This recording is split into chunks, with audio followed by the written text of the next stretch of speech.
പതിവായി വായ്പുണ്ണ് വരാറുണ്ടോ? നിസാരമാക്കരുത്. ക്രോൺസ് ആൻഡ് സീലിയാക് രോഗലക്ഷണമാകാം. Hi everyone, welcome back. വായിലെ അൾസർ അഥവാ വായ്പുണ്ണ് വളരെ സാധാരണമായി എല്ലാവരിലും കണ്ടുവരുന്ന ഒന്നാണ്. ഈ വീഡിയോ നിങ്ങൾക്ക് യൂസ്ഫുൾ ആയെങ്കിൽ ലൈക്ക് ആൻഡ് ഷെയർ ചെയ്യണേ.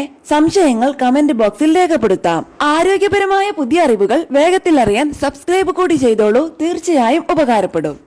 മഞ്ഞ വെള്ള നിറത്തിൽ വായ്ക്കുള്ളിൽ പ്രത്യക്ഷപ്പെടുന്ന ചെറിയ വ്രണങ്ങളെയാണ് വായ്പുണ്ണ് എന്ന് പറയുന്നത്. അധികകാലം നീണ്ടു നിൽക്കാത്തത് കൊണ്ട് തന്നെ പലപ്പോഴും ഇത്തരം വായ്പുണ്ണുകളെ നമ്മൾ ഗൗരവത്തിൽ എടുക്കാറില്ല. എന്നാൽ വായിൽ ഇടയ്ക്കിടെ പ്രത്യക്ഷപ്പെടുന്ന ഇത്തരം വ്രണങ്ങൾ പല രോഗങ്ങളുടെയും ആദ്യഘട്ട ലക്ഷണമാകാമെന്നാണ് പുതിയ പഠനങ്ങൾ.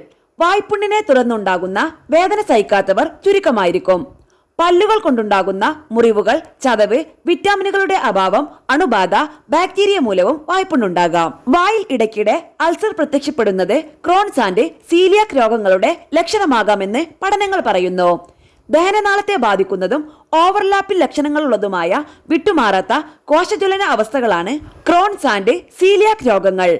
കൂടാതെ പ്രതിരോധശേഷി കുറഞ്ഞാലും ഇത്തരത്തിൽ വായ്പുണ്ണ് ഇടയ്ക്കിടെ ഉണ്ടാവാം. എന്താണ് ക്രോൺസ് ആൻഡ് സീലിയാക് രോഗങ്ങൾ? ഇവ രണ്ടും ഒരു ഓട്ടോ ഇമ്മ്യൂണൽ കണ്ടീഷനാണ്. പാരമ്പര്യ ജീനാണ് ക്രോൺസ് രോഗത്തിന് കാരണമാകുന്നത് എങ്കിൽ ഗോതമ്പ്, ബാർലി തുടങ്ങിയവയിൽ കാണപ്പെടുന്ന ഗ്ലൂട്ടൻ എന്ന പ്രോട്ടീനാണ് സീലിയാക് എന്ന രോഗാവസ്ഥയെ ട്രിഗർ ചെയ്യുന്നത്.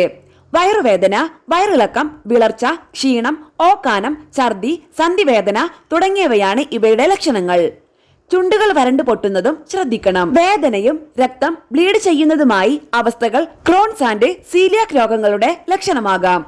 കൂടാതെ വിറ്റാമിനുകളുടെയും ധാതുക്കളുടെയും ഇരുമ്പിന്റെയും കുറവ് ചുണ്ടുകൾ വരണ്ടു പൊട്ടുന്നതിന് കാരണമാകാം.